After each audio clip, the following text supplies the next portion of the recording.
ফেনী ও নোয়াখালীতেও অতিবৃষ্টির কারণে সৃষ্ট বন্যা ও জলাবদ্ধতা পরিস্থিতি নিয়ে উপদেষ্টা পরিষদের বৈঠকে আলোচনা হয়েছে। বান্ডেল থাকলে প্রতি সেনমানিতে টাকা বাঁচবে।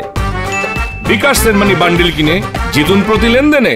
সংশ্লিষ্ট মন্ত্রণালয়ের উপদেষ্টাগণ তাদের মতামত এবং করণীয় তুলে ধরেন। বৈঠকে প্রাণী সম্পদ মন্ত্রণালয় থেকে মুসাপুর রেগুলেটর এবং বামুনী ক্লোজারের নকশা চূড়ান্তকরণ, ফেনীতে স্থায়ী বাঁধ নির্মাণ প্রকল্প চূড়ান্তকরণ এবং নোয়াখালীর খাল ও ড্রেনেজ অবমুক্ত করার প্রয়োজনীয়তা নিয়ে আলোচনা হয়েছে।